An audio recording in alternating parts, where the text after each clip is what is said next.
जैसा कि आप सबने आज थंबनेल में देख ही लिया है, मैंने प्रमुख इतिहासकार जो राजस्थान के प्रमुख इतिहासकार है इनका टॉपिक मैंने पूरा करवा दिया है। यह टॉपिक हमारा कंप्लीट हो गया। मैंने सोचा क्यों ना प्रमुख इतिहासकारों के जो प्रमुख ग्रंथ है जो अक्सर एग्जाम के अंदर पूछे जाते हैं, और वो सारे ग्रंथ आज आपको ट्रिक से याद करवाने वाला हूं। जितने भी ग्रंथ आपको करवाऊंगा वो सभी आपको याद यहीं पर करवा दूंगा, ये मेरा वादा है आपसे। जितनी जानकारी आपको इस वीडियो के अंदर मिलेगी वो आपको सीधे यहीं पर याद हो जाएगी। इसके अलावा आपको पढ़ने की और कहीं भी जरूरत नहीं पड़ेगी। सभी साथियों का स्वागत है आपके परिवार लॉन्ग वॉक जीके में। साथियों, बढ़ते हैं हमारे सीधे वीडियो के ऊपर। आज का हमारा वीडियो है प्रमुख इतिहासकारों के प्रमुख ग्रंथ। हमारा आज का वीडियो है प्रमुख इतिहासकार। प्रमुख इतिहासकार, यह जो प्रमुख इतिहासकार प्रमुख राइटर होते हैं, इनके द्वारा जो ग्रंथ लिखे जाते हैं, जो पुस्तकें लिखी जाती है, वो परीक्षा के अंदर बहुत ज़्यादा पूछी जाती है। इसीलिए मैंने सोचा कि इतिहासकार का टॉपिक तो मैंने पूरा करवा दिया। इतिहासकारों का जो भी टॉपिक है इसके अंदर 6-7 राइटर है। इन राइटरों का मैंने आपको वीडियो अपलोड कर दिया है, सभी वीडियो अपलोड हो चुके हैं। मैंने सोचा क्यों ना इन इतिहासकारों के जो प्रमुख ग्रंथ है एक क्लास सिर्फ इसकी होनी चाहिए। 15-20 मिनट का हमारा वीडियो होने वाला है। आपको कम समय में ज़्यादा जानकारी देने की कोशिश करूँगा। साथियों, अगर सबसे पहले अगर मैं बात करूं तो एक तरफ आपको लिख लेना है सूर्यमल मिश्रण। सूर्यमल मिश्रण। एक तरफ आपको लिखना है doctor Dasharath Sharma. Doctor Dasharath Sharma. Doctor Dasharath Sharma के कौन से ग्रंथ है और सूर्यमल मिश्रण के कौन से ग्रंथ है वो आपको ट्रिक से याद करवाऊंगा।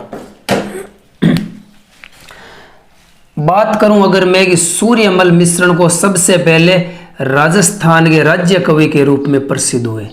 राजस्थान के राज्य कवि किसे कहा जाता है? सूर्यमल मिश्रण को कहा जाता है। सूर्यमल मिश्रण किन के दरबार में दरबारी कवि थे? तो बूंदी के हाड़ा चौहानों के महाराव राम सिंह के दरबार में दरबारी कवि थे। महाराव राम सिंह के दरबारी कवि। महाराव राम सिंह के दरबारी कवि कौन थे? तो सूर्यमल जी मिश्रण। अब सूर्यमल जी मिश्रण के प्रमुख ग्रंथ कौन कौन से है? तो आपको याद रखना है वंश वीर बलराम। ये ट्रिक है वंश वीर बलराम। इससे आपको सूर्यमल जी मिश्रण के सभी ग्रंथ याद हो जाएंगे। अगर मैं सबसे पहले बात करूं तो वंश से आपको याद रखना है वंश भास्कर। वंश भास्कर के अंदर बूंदी के हाड़ा चौहानों का इतिहास लिखा हुआ है। वंश भास्कर में बूंदी के हाड़ा चौहानों का इतिहास जो लिखने का कार्य है वो राम सिंह के द्वारा सूर्यमल जी मिश्रण को दिया जाता है। और फिर वंश भास्कर की रचना सूर्यमल जी मिश्रण शुरू तो करते हैं लेकिन इसे पूरा नहीं करते हैं, और इसी वंश भास्कर को पूरा किया था सूर्यमल जी मिश्रण के दत्तक पुत्र ने।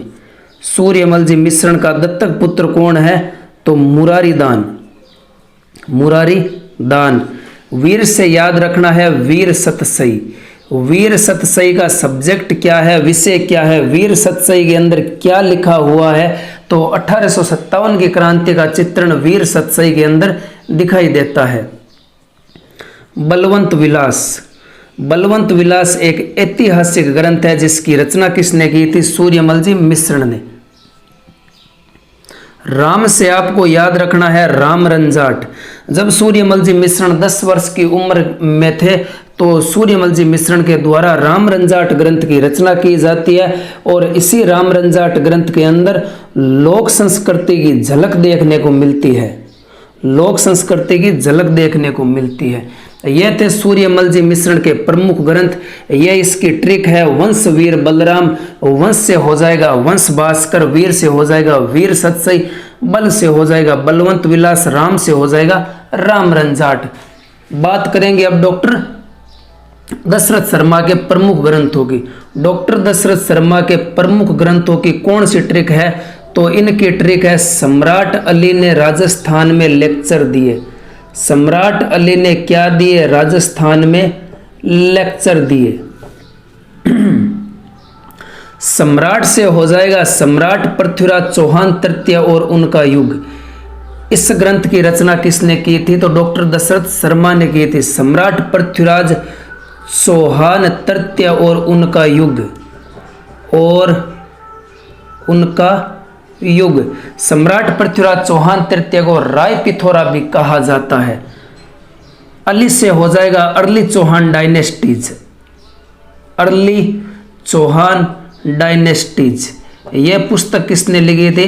तो डॉक्टर दशरथ शर्मा ने लिखी थी। राजस्थान से हो जाएगा Rajasthan through the edges. Rajasthan through the edges. और लेक्चर से हो जाएगा lecture on Rajput. Lecture on Rajput history and culture. History and culture. अब डॉक्टर दशरथ शर्मा के प्रमुख ग्रंथ है सम्राट अली ने राजस्थान में लेक्चर दिए। सम्राट से आपको याद रखना है सम्राट पृथ्वीराज चौहान तृतीय और उनका युग। आपको अली से याद रखना है अर्ली चौहान डायनेस्टीज। राजस्थान से याद रखना है Rajasthan through the edges. Lecture से याद रखना है lecture on Rajput. History and culture. इस ग्रंथ के रचयिता कौन है? तो डॉक्टर दशरथ शर्मा है। अब बढ़ते हैं आगे। एक तरफ बात करेंगे डॉक्टर गौरीशंकर हीराचंद ओझा के प्रमुख ग्रंथों की। डॉक्टर गौरीशंकर हीराचंद ओझा। डॉक्टर गौरीशंकर हीराचंद ओझा। और एक बात करेंगे डॉक्टर गौरीशंकर हीराचंद ओझा के साथ में एक बात करेंगे कवि राजा श्यामल दास की।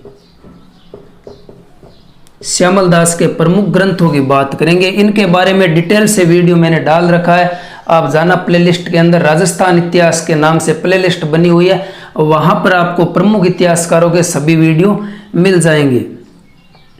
अगर मैं बात करूं डॉक्टर गौरीशंकर हीराचंद ओझा ने किस ग्रंथ की रचना की थी? तो भारतीय प्राचीन लिपिमाला। भारतीय प्राचीन लिपिमाला। भारतीय प्राचीन लिपिमाला ग्रंथ की रचना किसने की थी? डॉक्टर गौरीशंकर हीराचंद ओझा से आपको इतना ही याद रखना है। वैसे तो डॉक्टर गौरीशंकर हीराचंद ओझा के और भी कई प्रमुख ग्रंथ है, जैसे राजपूताने का प्राचीन इतिहास, सोलंकियों का प्राचीन इतिहास, सिरोही का इतिहास, उदयपुर का इतिहास, डूंगरपुर का इतिहास, बांसवाड़ा का इतिहास, प्रतापगढ़ का इतिहास, जोधपुर का इतिहास, बीकानेर का इतिहास। ये सभी ग्रंथ है वो किसके द्वारा लिखे गए हैं? तो डॉक्टर गौरीशंकर हीराचंद ओझा के द्वारा लिखे गए। लेकिन जो याद रखने वाली पुस्तक है वो है सिर्फ भारतीय प्राचीन लिपिमाला। यह भारतीय प्राचीन लिपिमाला 1894 में प्रकाशित होती है। 1894 में क्या होती है? यह प्रकाशित होती है और 1918 में इसका संशोधित संस्करण आता है, मतलब अपडेट वर्जन आता है। संशोधित संस्करण। भारतीय प्राचीन लिपिमाला का अपडेट वर्जन 1918 में लॉन्च होता है, लेकिन इसे 1894 के अंदर प्रकाशित कर दिया जाता है। अगर मैं बात करूं तो भारतीय अभिलेखों के अध्ययन की जो सबसे प्रमाणित पुस्तक मानी जाती है वो कौन सी है? भारतीय प्राचीन लिपिमाला। भारतीय अभिलेखों की जो सबसे विश्वसनीय पुस्तक मानी जाती है, जो प्रमाणित पुस्तक मानी जाती है वो कौन सी है? भारतीय प्राचीन लिपिमाला। आपको डॉक्टर गौरीशंकर हीराचंद ओझा की सिर्फ एक पुस्तक याद रखनी है, भारतीय प्राचीन लिपिमाला। यह 1894 के अंदर प्रकाशित होती है, 1918 में इसका अपडेटेड वर्जन आता है। और यह भारतीय अभिलेखों के अध्ययन की, भारतीय अभिलेखों की स्टडी के लिए जो सबसे विश्वसनीय व प्रमाणित पुस्तक मानी जाती है वो कौन सी है? भारतीय प्राचीन लिपिमाला। अब बात करेंगे कवि राजा श्यामल दास के प्रमुख ग्रंथ की। अगर मैं सबसे पहले बात करूं कवि राजा श्यामल दास का एक ही प्रमुख ग्रंथ है वो है वीर विनोद। वीर विनोद, देख रहे हो विनोद। वीर विनोद ग्रंथ की रचना श्यामल दास ने की थी। वीर विनोद के अंदर क्या है? मेवाड़ का इतिहास है। मेवाड़ का इतिहास किस पुस्तक के अंदर है? तो वीर विनोद के अंदर है, 4 खंडों में है। इसके खंड भी एग्जाम के अंदर पूछे जाते हैं।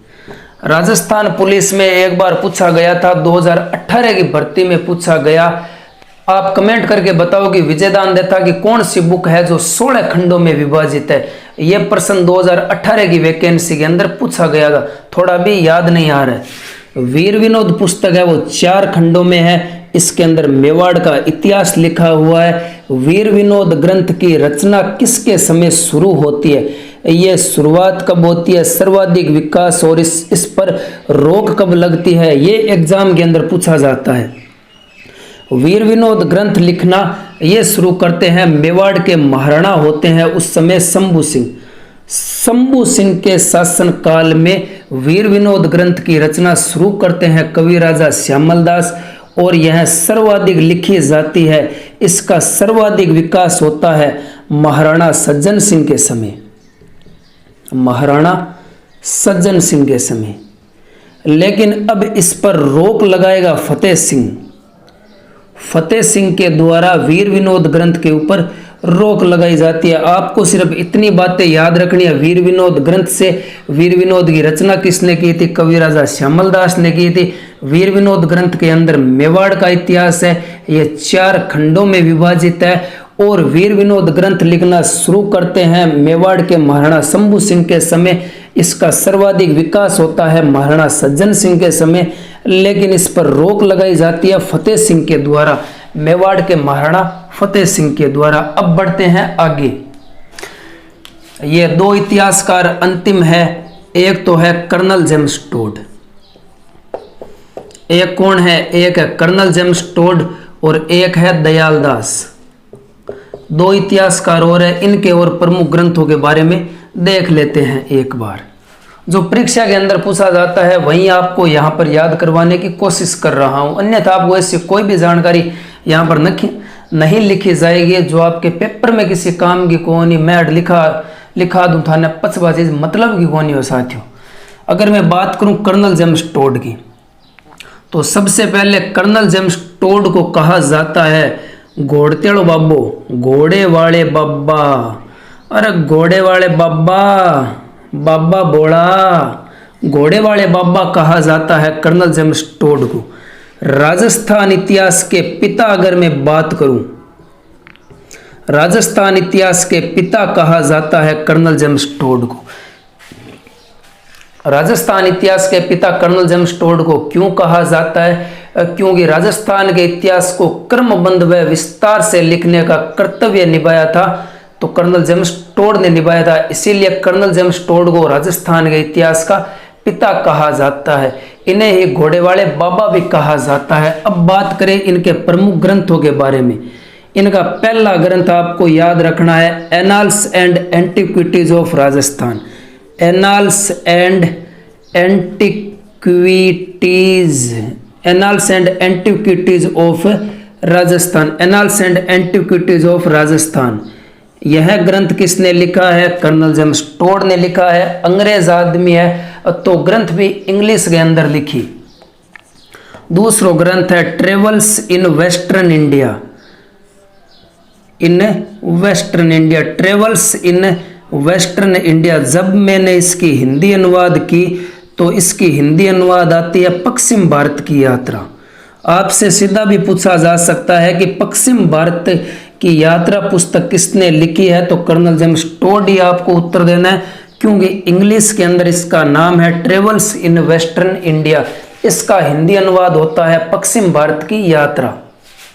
ये 2 ग्रंथ है जो मोस्ट इंपोर्टेंट है, जो अक्सर एग्जाम के अंदर पूछे जाते हैं कि annals and antiquities of Rajasthan पुस्तक की रचना किसने की थी, कर्नल जेम्स टोड ने। ट्रेवल्स इन वेस्टर्न इंडिया इस पुस्तक की रचना की थी कर्नल जेम्स टोड ने। और चित्तौड़गढ़ के मानमोरी शिलालेख को जब कर्नल जेम्स टोड इंग्लैंड जा रहे थे तब अपने साथ में लेकर जाते हैं, लेकिन किसी कारणवश उस शिलालेख को वहीं समुद्र में फेंक देते हैं। इतनी भी बात आपको याद रखनी पड़ेगी कर्नल जेम्स टोड से।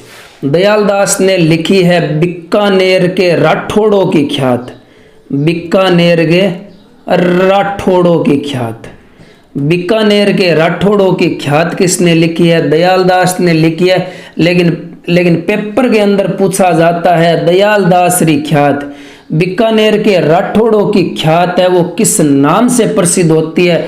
तो दयालदास श्री ख्यात के नाम से प्रसिद्ध होती है। इसीलिए जब कभी भी एग्जाम के अंदर पूछा जाएगा दयालदास श्री ख्यात के रचयिता कौन है, दयालदास श्री ख्यात ग्रंथ की रचना किसने की थी?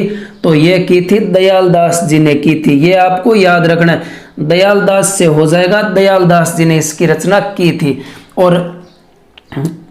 और कर्नल जेम्स टोड के बारे में जो भी ग्रंथ है आपको आसानी से याद हो जाएंगे, क्योंकि अंग्रेज आदमियों आपका ग्रंथ अंग्रेजी के माया ही लिख सी।